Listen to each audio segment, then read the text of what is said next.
Hello everybody, welcome to the Marvel Contest of Champions News Weekend Edition. The Weekend Edition, which is a bit different to the Wednesday, Monday and Friday shows, in which what we do is we look at discussion points. I read back through the comments of a discussion point that we raise. We look at other things that are going on that maybe not in the scheme of Mondays, Wednesdays and Fridays. And at the same time, we also do at the end, meme review. Okay, so let's begin a discussion. This will be the point of asking you to put in the comment section what you think about these three things. So these three topics, starting with this first Reddit post, and whether or not you think these three ideas should be implemented in the future, or what are your thoughts around them. So the first thing being this post on the Reddit, link is in the description down below.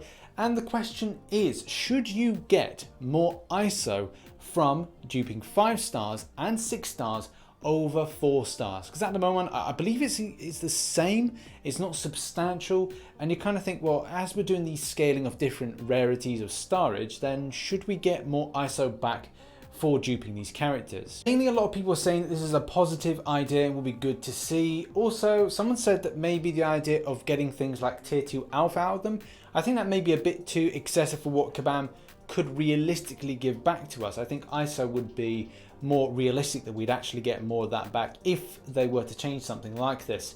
But that's wishful thinking. I would love it, but I don't think Kabam would do it. Some even come up with other alternatives, but this is the first one of 3. What are your thoughts on this particular one? Our second improvement would be removing inactive accounts.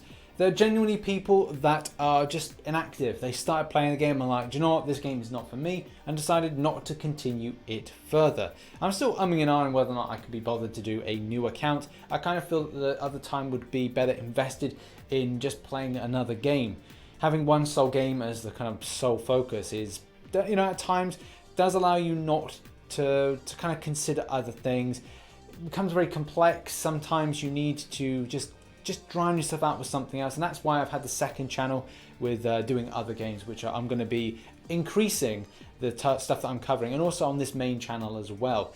But where do you lie on inactive names and inactive accounts? For some people, they want that name, and for whatever reason, they can't have access to said name. But there have been people that do return back to the game. So where do you think, where do you lie? Should there be a certain cutoff of time where you go, right, if you've been inactive for 1 year, 2 years, maybe even 3 years, that's the point where you lose that name, and that name can be then given to somebody else. But at the same time, with the name changer, should it be a compulsory thing to change your name once you're back in? What are your thoughts on this particular subject? Have your say in the comment section below. And the third thing, and the point of interest about maybe added champions, different to the first two, were more kind of like mechanics or kind of rewarding back and things like that. This one is centered around Scarlet Witch as a 5-star and Wolverine as a 5-star. 2 OG characters which, you know, we all love to see, but do they or wouldn't they stand the test against things like huge damage dealing? Would they be not as good regeneration champions as maybe they should be for their given starage? What are your thoughts on this? I personally would love to see Scarlet Witch, Wolverine as well, just for the case of like Wolverine's my favorite character in Marvel, so I would love to see that character in. But I think Scarlet Witch, for me, I would like to see her more, and I think really factors into the current meta of the game. It wouldn't be too OP because, well, she's been scaled even as a 4-star. So what do you think? Do you think now is the time that these 2 characters should see the light of day in the crystals? Do you think they should enter into the arena? What are your thoughts? Put them in the comment section below. Those are 3 things of topics that then we'll pick up on next week's Marvel Contest of Champions News Weekend and see what you're thinking around these 3 things. And now onto our discussion from last week, which was all centered around the energy spend. Something that especially this month seems quite high. I've spoken to Marvel Contest Champions Trucos. He is working on an infographic to give us a detail of how much the energy spend was. Fingers crossed that it's not too high, but I just feel that the energy spend, especially with Class Trip, seems a little bit more. However though, let's go over your feelings towards this. So first of all, Treeleaf MCOC Yondu says, how about increasing the energy timer to 80 for uncollected 100 for Cavalier Extended? Personally, I do like the idea. It's kind of that balancing act, isn't it, between what the developer wants to do, which obviously they want to make sure that you're spending units to get the energy, Most other games I think have similar principles in that you have to spend extra, or the kind of premium item, which let's just say is gems in other games and units is here. So I feel that even though that it's a good idea, I just don't think Kabam will do it. How about not going over the same paths? Maybe lower the price for energy refills or add a few more. AQ is finished. Maybe a few less paths would help out as well too. Killer Kangs, I do agree. The kind of paths amount is quite a lot. So in the last one, there's A, B, C, D, E, F, I think G. So that's 7 paths. I think there's been an 8 path before. 7 paths does feel a little bit more. Actually, no, I think there's more. Isn't there more than 7 paths this one? I could be wrong with that, but still feels a lot, especially with class trip as well. With the energy spend, does feel quite high. And AGNX says, to get the markers for these field trips require too much work in addition to the gate requirements. I do agree where you're coming from. Objectives sometimes seem a little bit difficult. The ones against, those are the ones that you really have to grind for. The ones where you use a version of a Spider-Verse champion seems a lot easier. I think for a lot of people, Arena as well as the questing was just smashed out in an instant. Dungeons may be a little bit easier as well, but it's the obtaining a 5-star version of a Spider-Verse champion that could be a little bit difficult, especially if you've got to have luck with doing epic and getting that legendary crystal to get you that 5-star version of a Spider-Verse champion. Fingers crossed for Venom for me. I really want a Venom. And then Andrew says, energy use should be balanced where one full path on final quest of final event quest chapter equals 70 energy units and more, no more. Then it ramps down from there for previous chapters quest. This can easily be done by removing the additional tiles between fights, and you don't have to change any energy limit or energy refill timers. It does feel a time, isn't it, that should there be a change of these energy refills? We've been going for 4 years now. The difficulty being put in. Should the paths be ranked limited down? That would be cool. Mel says, nice video, bro. Hope you enjoyed the rest of the week. Hey, Mel, you have a good one too.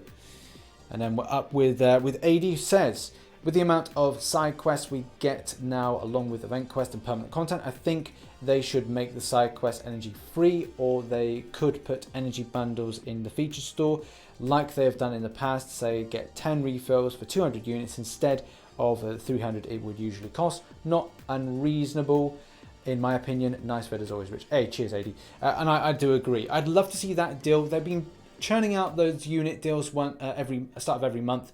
I was I think it was 15 hours away from losing out on getting that unit deal, and I was like, oh man, that's really kind of cutting to the wire. But still, great to see that. And at the same time, that energy one, I think players would lap it up, because the spend on energy, my spend in particular, I've got a very tight time frame. A lot of you will know this. In the first week, I look to complete Heroic Master and Uncollected. And the reason being, because I've got permanent content, because I've gone more free to play, I then get myself into Arena for the next foreseeable week to gather up those units to then do a chunk of permanent content. And it seems to work out. And then the last week's all about doing dungeons. So that's my schedule for the month. But I know a lot of you do know that. But still, I do agree with AD on that one. Apologies to those that I've missed off. I did want to keep it very specific on this particular topic. But thank you very much to everybody that commented. And as well, great to have that interaction with you. And obviously with the one that we talked about at the start of this video, we'll have that interaction next week. Again, thank you ever so much. Much love for everybody that comments and supports my channel as well. And now it's time for MCOC Memes Review. Memes Review, people. And we start off with this one. 6-star Hulkbuster. Cast it into the fire. Destroy it. No. Isildur! On to our next meme. Oh God, no! No! No, I don't want to see it. How do I unsee this? That looks like it's absolutely going to hurt. Oh shit, a ghost! Whoop ass, whoop ass! Yeah, I can't really do that particular meme justice. But the fact is, this is funny. So Ghost, you know, Scooby-Doo references. Let's see who it could be. It's Drax. I am invisible. We did it! We time travelled! But what year are we in? Let me ask that guy over there. Hey, are 4 stars allowed in Act 6? No, they aren't. We're in 2019. I finally found it after 15 years. A 6-star crystal opening. the Scroll of Truth. Oh no! Yeah, kabam! And we end on this meme. This is my favourite one at the moment. It's the uncollected players on Uncollected Quest. Really kind of struggling to get up the hill. And you got Cavalier players on the Uncollected Quest. So it kind of insinuates that Cavaliers have got it a little bit easier. Nowadays, I think it's a lot easier to get Cavalier. And the same thing is a lot easier to get Uncollected, especially with new champions being put in, lots of different skills being manifested. But still, I know a lot will kind of go like, hey, will Cavalier Crystals give better luck? So therefore their rosters are more stacked. And I think that's where this joke is. So it's pretty funny. Massive shout out to everybody that posts on the meme thread. And you should go to the link in the description, check them all out, give them some love as well. And thank you very much for watching this edition of Marvel Contest of Champions News Weekend. We will be posting one next week, and at the same time, if you want to go to the comments section, have your say against the 3 topics that we talked about. Well, the one topic, but the 3 different ideas of changes and improvements, and whether or not you think from those 3 that any of them should have any kind of real push to be changed in game. And yeah, thanks so much for watching. I'll see you in the next one. Bye bye for now.